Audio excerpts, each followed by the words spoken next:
నమస్తే. మనం ప్రస్తుతం నాంపల్లి కోర్టు దగ్గర ఉన్నాం. గాదే ఎన్నయ్య గత డిసెంబర్ 21 తారీఖున ఎన్ఐఏ పోలీసులు అరెస్ట్ చేసి రిమాండ్కు తరలించిన పరిస్థితి మనకందరికీ తెలిసిందే. అయితే ఈరోజు కోర్టులో సబ్మిట్ చేసిండ్రు. అసలు ఏం జరిగింది అంటే గతంలో కూడా ఒక వీడియో ఆధారంగా అమిత్ షాను మోడీని తీవ్రంగా విమర్శించిండని మావోస్లో కొంత మద్దతుగా మాట్లాడే కారణంతో డిసెంబర్ 21న అరెస్ట్ చేసి రిమాండ్లో ఉన్నాడు. ఈరోజు కోర్టులో సబ్మిట్ చేసి వాళ్ళ కూతురు ఉంది. ఒకసారి మాట్లాడదాం ఏం జరిగింది ఈరోజు కోర్టులో అనేది. మేడం ఏం చెప్తారు? ఈరోజు కోర్టులో సబ్మిట్ చేసిండ్రు, ఏం జరిగింది అసలు? ఈరోజు కోర్టులో సబ్మిట్ చేయడం జరిగిందండి. 21st డే డిసెంబర్ 21 అరెస్ట్ చేయడం జరిగింది. అప్పుడు 3rd వరకు రిమాండ్ ఇచ్చారు 14 డేస్. మళ్ళీ ఈరోజు సబ్మిట్ చేశారు. ఈరోజు ఇన్ఛార్జ్ జడ్జ్ ఉండడం కారణం వల్ల 16కి మళ్ళీ కమింగ్ జనవరి 16th రోజు డేట్ ఇచ్చారు. మళ్ళీ ఎక్స్టెండ్ చేశారు రిమాండ్ని. దాంతోపాటు మేము ఆయనకి 2015లో స్పైన్ ఆపరేషన్స్ అయ్యాయి 2 సార్లు. లామినెక్టమీ సర్జరీ అయింది. దానివల్ల ఆయన ఫస్ట్ 1 వీక్ పడిన ఇబ్బందులు ఇవన్నీ దృష్టిలో పెట్టుకొని హెల్త్ బాగా డిటోరియేట్ అయ్యింది. దీన్నంతా దృష్టిలో పెట్టుకొని మేము కోర్టులో కూడా ఆయన హెల్త్ అండ్ జైల్లో ప్రొవైడ్ చేయాల్సిన ప్రొవిజన్స్ కోసం అని చెప్పి కూడా మేము ఒక రిక్వెస్ట్ పెట్టుకోవడం జరిగింది. ఎన్ఐ వాళ్ళ తరపున పోలీస్ కస్టడీకి వాళ్ళు వేసారు రిప్లేచారు, కానీ మేము దానికి 5th మండే ఆర్ ట్యూస్డే మేము కౌంటర్ వేస్తాము. ఈ ప్రాసెస్లో ప్రస్తుతానికైతే ఉంది. ఆయన హెల్తే మెయిన్ కన్సర్న్గా మేము చూస్తున్నాము. ప్లస్ అట్లాగే ఆశ్రమం కూడా ఎలాంటి డిస్టర్బెన్స్ అవ్వకుండా, అక్కడ ఏమి ఇబ్బందులు కాకుండా ఆయన తొందరగా రిలీజ్ చేయాలని కోరుకుంటున్నాము. ఉపా చట్టం అంటేనే కొంచెం కఠినంగా ఉంటుందని చాలామంది చెప్తారు. ఆ చట్టం కూడా అట్లే ఉంటుంది. వాస్తవంగా 6 నెలల వరకు బెయిల్ రాదంటారు. నిజంగా రాదంటారా? మీ యొక్క వాదనలు అంటే కోర్టులో మీరు చేస్తున్న వాదనల బట్టి బెయిల్ వచ్చే అవకాశం ఉందంటారా? బెయిల్ వచ్చే అవకాశం 100% ఉందండి. అది ఎంత చట్టం అయినా కూడా మన కాన్స్టిట్యూషన్ అయితే వ్యతిరేకించి ఏ చట్టం ఉండదు. కాన్స్టిట్యూషనల్ రైట్స్ని దృష్టిలో పెట్టుకొని కూడా ఒక ఫ్యూనరల్లో మాట్లాడిన దాన్ని బేస్ చేసుకొని ఇలా ఊప చట్టం కింద కావాలని కేసులు పెట్టడం అయితే సరైనది వ్యవస్థలో పని కాదు అది. దాన్ని మేము తీవ్రంగా ఖండిస్తున్నాము. ఖచ్చితంగా బెయిల్ వస్తుంది. బెయిల్ వచ్చి ఆయన న్యాయంగా బయటకు వస్తారని మేము మేడం, ఈ ఎన్ఐఏ పోలీసులు బలమైన ఆధారాలు కోర్టులో సబ్మిట్ చేసిండ్రని అనుకుంటున్నారా? ఎందుకంటే వాళ్ళు పూర్తి స్థాయిలో కేంద్రం నుంచి ఆదేశాలు ఉన్నాయి. అందుకే వాళ్ళు కూడా తీవ్రంగా పరిగణిస్తున్నారు కాబట్టి ఒక వీడియోలోనే మాట్లాడిండు. దాని ఆధారంగానే వాళ్ళు సబ్మిట్ చేశారు ఇక్కడ కోర్టులో. అంటే బలమైన ఆధారాలు ఉన్నాయనుకుంటున్నారా ఎన్ఐఏ అధికారుల దగ్గర? అంటే ఇప్పటి వరకు అయితే అట్లాంటివైతే ఏం ప్రొడ్యూస్ చేయలేదండి. వాళ్ళు మనకు చెప్పింది వీడియో ఆధారంగానే దాని ద్వారానే వాళ్ళు ఇన్వెస్టిగేట్ చేస్తున్నట్టయితే మనకి ఇన్ఫర్మేషన్ ఉంది. అంతకు మించి అయితే వేరే ఆధారాలు కానీ ఇట్లాంటివి అయినా ఇప్పుడు జనరల్గా కూడా చాలామంది సంఘాల వాళ్ళు కానీ ఇండివిజువల్ పర్సన్స్ కానీ ఫ్యూనరల్స్కి వెళ్ళినప్పుడు ఇప్పటివరకు జరిగిన మా ఎన్కౌంటర్స్లో ఫ్యూనరల్స్కి వెళ్ళినప్పుడు చాలామంది మాట్లాడారండి. మాట్లాడినదల్లా తప్పని మనం అనలేము. అదొక్కటే ఆధారంగా కేవలం ఇన్నయ్య వాయిస్కి కొంచెం పవర్ ఉందని చెప్పి, లేకపోతే ఆయనకి ఉన్న సొసైటీలో ఆయనకున్న మంచి పేరుని దాన్ని దృష్టిలో పెట్టుకొని ఇదంతా చేసింది, కానీ వేరే అది మిస్టేక్ అని కానీ లేకపోతే వేరే ఉద్దేశంతో అయితే మాకైతే కనిపించట్లేదు. అది ప్రధానంగా మోడీ షాపై చాలా తీవ్రంగా విమర్శలు చేసిండు అనేది ఎన్ఐఏ అధికారులు ప్రస్తావిస్తున్న పరిస్థితి కనిపించింది. వార్తల్లో కూడా వచ్చింది. నిజమే అంటారా? మాకైతే ఆ వీడియో చూసినప్పుడు మాకేనే కాదండి, మీడియా వాళ్ళు కూడా ఇప్పుడు తీసిన వాళ్ళకైనా ఎవరికైనా కూడా తీవ్ర విమర్శలు అయితే అందులో లేవు. అది ఇప్పుడు ఓన్లీ ఇన్నయ్యనే చేస్తారా మోడీ అమిత్ షా మీద? మా డాడీ ఒక్కరే చేయరు కదా. ఇప్పుడు ఎన్నో గవర్నమెంట్స్, ఎంతోమంది పబ్లిక్ చాలా రకాలుగా ఒక్కొక్కరు ఒక్కొక్క దానివల్ల బాధపడిన వాళ్ళు చాలా విమర్శలు చేస్తారు. వాళ్ళందరినీ తీసుకొని జైల్లో పెడతారా? పెట్టరు కదా. ఇప్పుడు కేవలం ఆయనకున్న రెప్యుటేషన్ వల్ల కావచ్చు, లేకపోతే ఆయన ఇంతకు ముందు ఉన్న ఆర్గనైజేషన్ వల్ల కావచ్చు, వీటన్నిటినీ కావాలని టార్గెట్ చేసినట్టే అనిపిస్తుంది ఇది.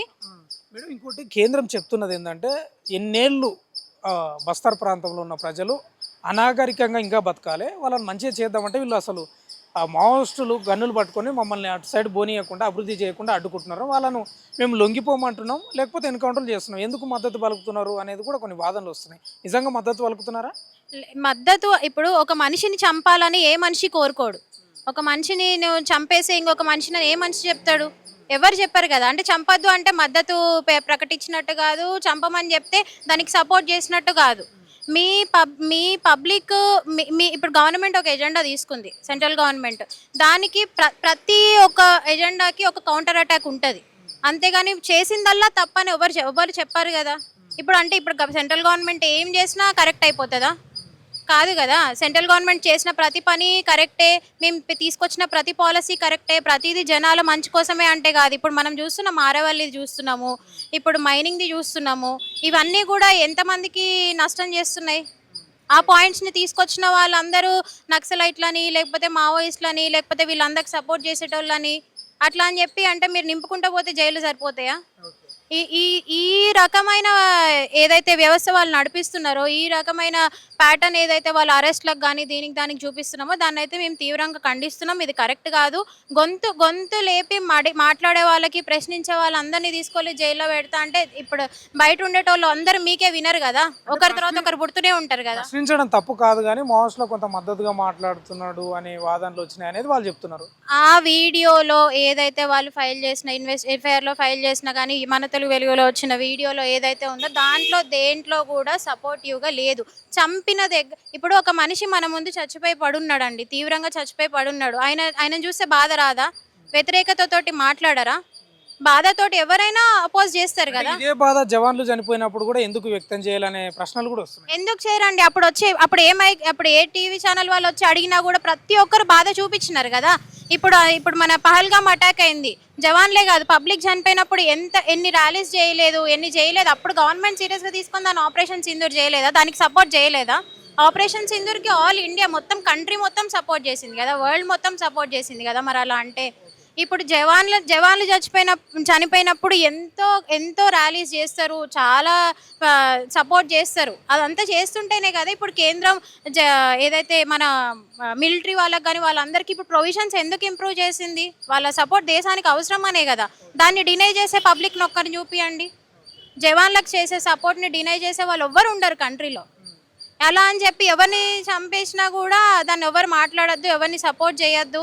ఇప్పుడు మొన్న ఉన్నావు రేప్ కేసు అయింది, దానికి ప్రొటెస్ట్ కాలేదా? దానికి సపోర్ట్ చేయలేదా? ఇలా పబ్లిక్లో జరిగే ప్రతి ఇష్యూకి ఒక ప్రొటెస్ట్ ఉంటుందండి. అలా ప్రొటెస్ట్ చేసిన ప్రతి ఒక్కరిని తీసుకెళ్లి జైల్లో వేస్తామంటే అది కరెక్ట్ అయిన పద్ధతి కాదనేది మేము భావిస్తాం. మళ్ళీ ఈ మంత్ 16కు కోర్టులో హాజరుపరుస్తారు కదా మీ తండ్రి గారిని. ఆ రోజు ఏమైనా బెయిల్ వచ్చే అవకాశం ఉందని మీరు నమ్మకంగా ఉన్నారా? మేము తీవ్రంగా ట్రై చేస్తున్నామండి.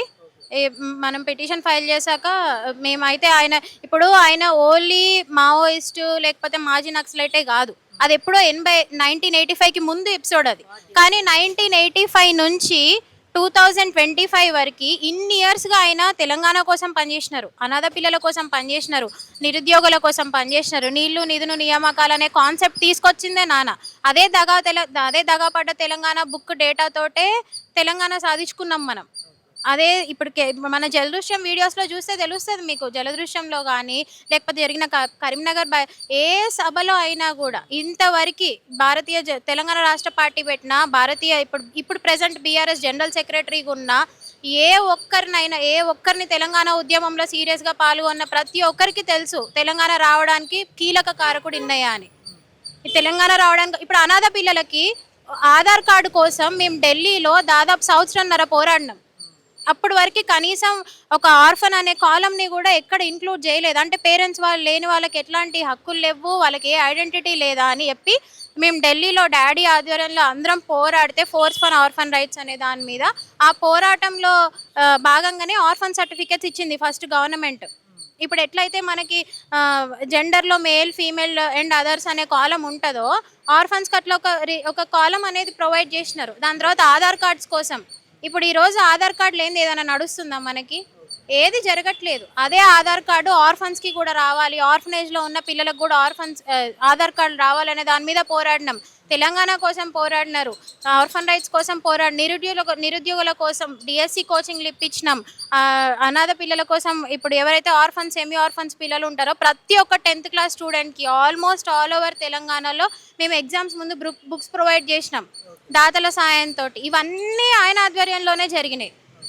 ఎన్నో ఇప్పుడు ఆర్ఫన్స్కి సంబంధించి హైదరాబాద్ డిక్లరేషన్ అని, ఢిల్లీ డిక్లరేషన్ అని, అప్పుడు ఇదే బీజేపీ గవర్నమెంట్ వాళ్ళు కావచ్చు, కాంగ్రెస్ గవర్నమెంట్, ప్రతి ఒక్క గవర్నమెంట్ మా ఆర్ఫన్స్ కోసం నిలబడి అప్పుడు కూడా వచ్చారు. నిర్మలా సీతారామన్ గారు వచ్చారు, మన మోడీ గారికి కూడా ఇచ్చాం రిప్రజెంటేషన్, సోనియా గాంధీ గారు, ప్రతి ఒక్కరు ఇప్పుడున్న ప్రెజెంట్ గవర్నమెంట్లో చాలామంది వచ్చి సపోర్ట్ చేసినారు.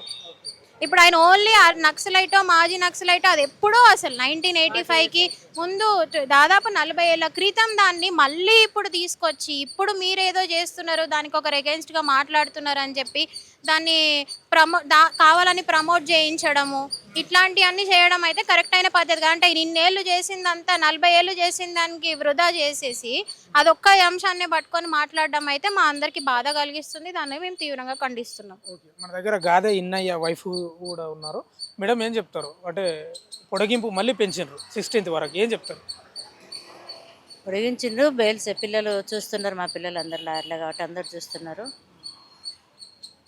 ఆయనకు లోపల ఫెసిలిటీస్ ముఖ్యం, ఆయనకు లోపల కావాల్సిన సౌకర్యాలన్నీ ముఖ్యం. ఆయన హెల్త్ ఖరాబ్ కావద్దు, హెల్త్ ఇష్యూస్ ఉన్నాయి కొంచెం, అవన్నీ దృష్టిలో పెట్టుకొని అన్ని ప్రొవైడ్ చేయాలని అంటే ఈ అరెస్ట్ని ఎట్లా చూస్తారు? ఆ వీడియోలో బాగా తిట్టిండు అనేది వాళ్ళు అంటున్నారు. ఎట్లా అందరికి కనిపిస్తుంది కదా ఎంత తిట్టింది ఎంత అని.